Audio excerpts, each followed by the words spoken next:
Hello, fellow modders and all. This is, let's see, who is this? This is Executor. I'm just kidding. It's me. Alright. I'm going to show you how to flash your Xbox fully with no interruptions or anything. Alright. First thing what you're going to need is a Xbox drive. I have BenQ. And the second thing you're going to need is, well, this is optional, but a connectivity kit. A connectivity kit will help you, it'll make your job a lot easier. You don't have to go through so many steps. Alright. So let's go ahead and hook the connectivity kit up. I have my computer already open, and let me give you a good look at my SATA card, just so you can see it a little better. It's right, the green one right here.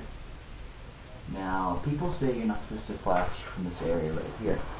You can't flash it from the back. It's flash right there, but you don't have to do that. You can do whatever you want. Alright, so let's go ahead and get out the connectivity kit, and let's get it hooked up to a mod.Links power cable. I'd like to insert some BenQ music here while I speed this up. Just kidding, it's not too sped up at all.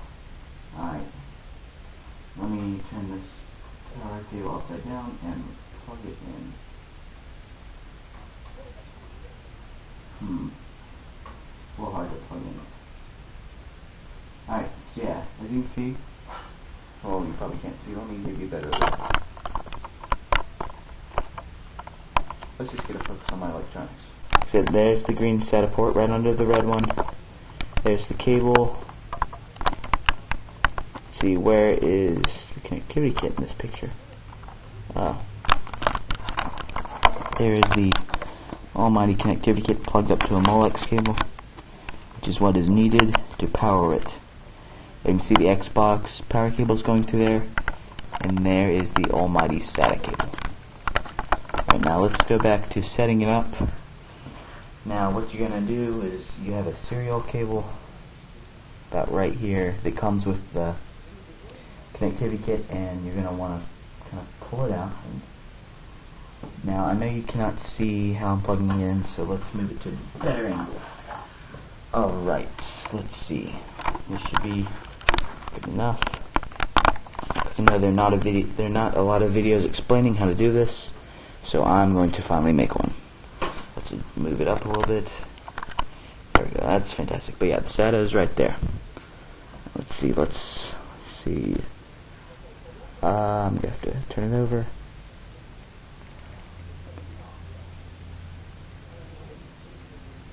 Let's see.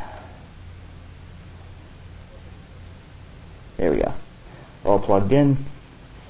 And it's not on yet, so let's get our almighty Xbox 360 drive here. It's the Xbox 360 drive, the BenQ, and the eject button still on there. Let's take that off. And no, that does not hurt it. It comes right off. Let's throw that over. Alright. See, there is the back of the Xbox 360 drive. And let's get the SATA. And it's an L-shaped kind of position, if you can see. If you can't see, that's kind of too bad for you. Alright, so yeah, let's plug the SATA in. Alright, and yes, this is a very good video to watch when you're flashing BenQ. Let me try flipping it over. That's probably what I was doing wrong. Yep, that's what I was doing wrong. See, it goes in there snugly. And yes, that is an Xbox 360 AV cable that runs to the back of my monitor. Alright. Now let's plug the ever so trustful connectivity kit in. Alright, see, that's the power. And you're gonna have, let me get a good close-up look at this camera. As you can see, here it is. I know my fingernails are kind of long, don't remind me. Alright, see that little area right there, like the little edge part? You have to match that up with, let me zoom out a little bit. You have to match that with the ends right here, so you don't blow up your drive. By blow up, I'm exaggerating, but you can fry your drive or your connectivity kit. So let's plug this in. Let me make sure I have it facing right. Alright, and you just gotta, you can wiggle it in there a little bit, or it won't go in at first. If it won't go in at first, just kinda keep on trying. There we go. There we go. It's pushed in good. As you can see. Alright. My Xbox 360 drive is all set up, and my computer has the Molex right there. Connectivity kit. There's my episode trusty SATA cable running from the back. Alright. Now let's go over to the computer to start it up. Actually, you know what? Alright, I'm going to turn the computer on, and then, yeah. Alright, let me turn it on.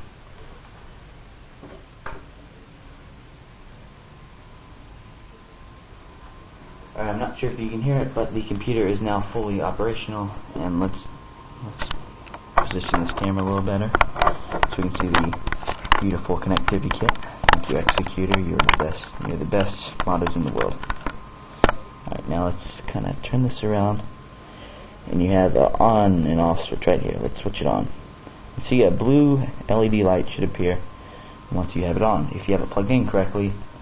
And if you don't have it plugged in correctly, I'm not sure why. But yeah, Molex cables are in your computer. You can use it from your computer, or you can use external ones that are a little safer, but you'll be fine if you use your computer. Alright, now let's get a look at our Xbox drive. And there is our connectivity kit, and let me see which one is eject. Alright, let's click eject. And that's showing that it works. Alright, and as you can hear, the drive is now acting like there's a disk in there. It's reading when there is no disk in there. Alright, let me log into my computer. Alright, hello YouTubers. I'm going to start up Jungle Flasher, and let's see, Jungle Flasher, and make sure you have your modded firmware in here, which is Extreme Light Touch 1.2 BenQ. Alright, and I also have others for the Hitachi, Samsung, and Lydion. You can call it whatever you want. Lydion, Lydon. I think Lydion sounds sexier. Alright. Jungle Flasher 1.75B. Alright. Let's go over to MTK Flash. Make sure your connectivity kit is powered. And see, mine's already loaded. This is what, if you have a BenQ, this is what your screen should look like. PBDS VAD 6038. Blah blah blah. DVD key not found. I have not done anything with my DVD key yet, so please give me a break. Alright, now you're going to want to click BenQ Unlock, and then at the bottom it'll start sending magic keys to port, and then finding vendor intro. Alright, good. So then we're going to want to click read.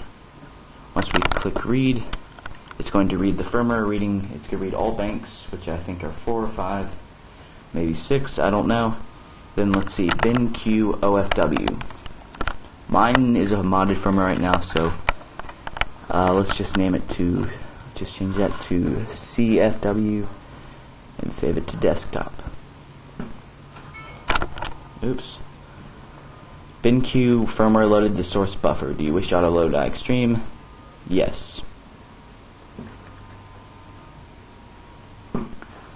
Alright. So as you can see, my firmware type, Extreme Light Touch 1.2, Extreme Light Touch 1.2. So my firmware hasn't changed. I'm gonna go back to stock firmware. Just for a second. Alright, let's see.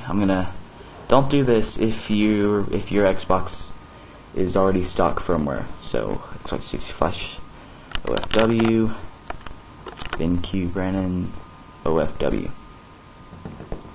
Alright, as you can see, it's firmware type stock, and that's really what I need, and MTK Flash.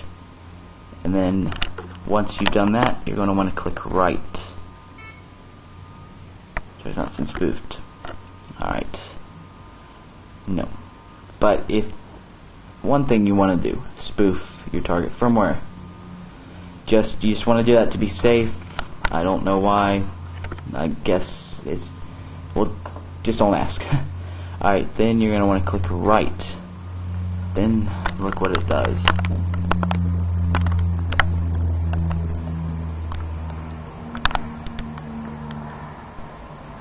Sends target buffer to flash, then it verifies your flash, and it reads all your banks. Alright, right verified, okay. So then after that, you're going to want to click Outro ATA Reset.